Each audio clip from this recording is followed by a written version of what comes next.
Hello friends, welcome back to my channel. ఇవాళ మనం వినబోతున్న కథ పేరు హంస మరియు కాకి.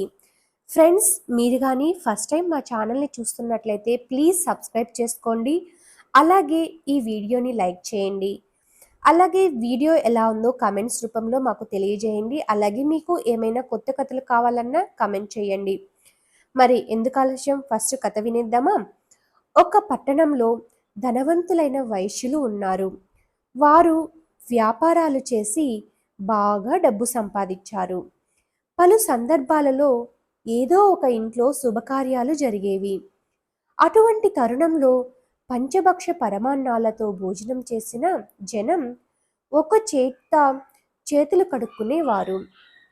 ఆ సమయంలో వారి చేతికి అంటుకున్న మెతుకులు రాలేవి. ఒక కాకి ఎక్కడ శుభకార్యం జరిగినా అక్కడికి వెళ్ళి ఎంగిలి మెతుకులు తిని బాగా బలిసింది. ఒకరోజు బాగా ఆహారం తిన్న కాకి సముద్రం ఒడ్డుకు చేరింది. అక్కడ దానికి ఒక హంస కనబడింది. ఎంగిలి మెతుకులు తిని తెగబలిసిన కాకి ఎగరడంలో తనతో పందానికి రావాలని హంసతో సవాలు విసిరింది. అందుకు హంస నీతో పందెమా అంటూ నవ్వింది. ఈ లోకంలో నీకంటే వేగంగా ఎగిరే పక్షి లేదంట కదా, నన్ను ఓడించి అది తప్పు అని నేను రుజువు చేస్తాను అని కాకి గర్వంగా పలికింది. మిత్రమా, నువ్వు నాతో సరితూగవు, కాబట్టి నీ జాతిలోని మరో కాకిని చూసుకొని దానితో పందెం కట్టుకో అని హంస చెప్పింది. ఓడిపోతాననే భయంతో ఇలా మాట్లాడుతున్నావు కదా అంటూ కాకి హేళన చేస్తూ హంసను రెచ్చగొట్టింది. ఎంగిలి మెతుకులు తినే కాకి ప్రతిరోజు వచ్చి హంసను అవమానిస్తూ తనతో ఎగరడంలో పందెం కట్టమని సవాలు విసురుతోంది. కాకి గోడు పడలేక ఒకరోజు హంస పందానికి అంగీకరించింది. ఎక్కడ ఎప్పుడు ఎగురుదాం అని ముహూర్తం నిర్ణయించుకున్నాయి. రేపు సముద్రంపై ఎగురుదాం అని హంస చెప్పింది.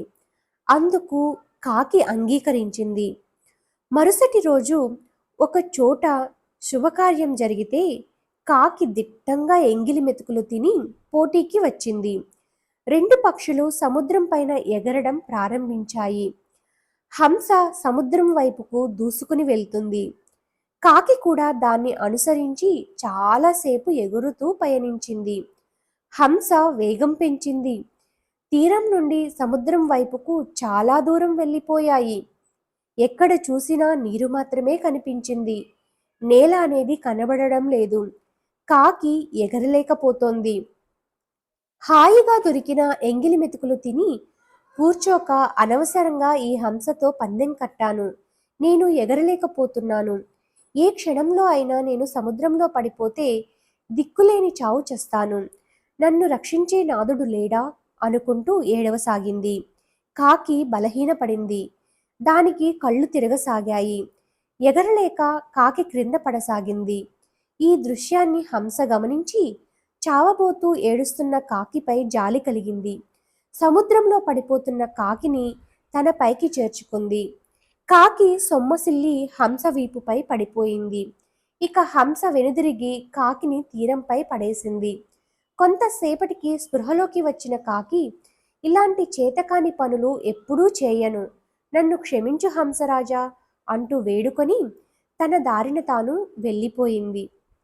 మరి ఈ కథ యొక్క సారాంశం ఏంటో తెలుసా ఫ్రెండ్స్? మనమే గొప్ప అని బీరాలు పలుకుతూ అనవసరంగా ఎవరిపై సవాలు చేసి ప్రాణాలపైకి తెచ్చుకోకూడదు. మనకంటే గొప్పవారు కూడా ఎందరో ఉంటారని గమనించి మసలుకోవాలి. Thanks for watching friends. Please subscribe చేయండి, ఈ వీడియోని లైక్ చేయండి, అలాగే నచ్చితే షేర్ చేయండి. Thank you.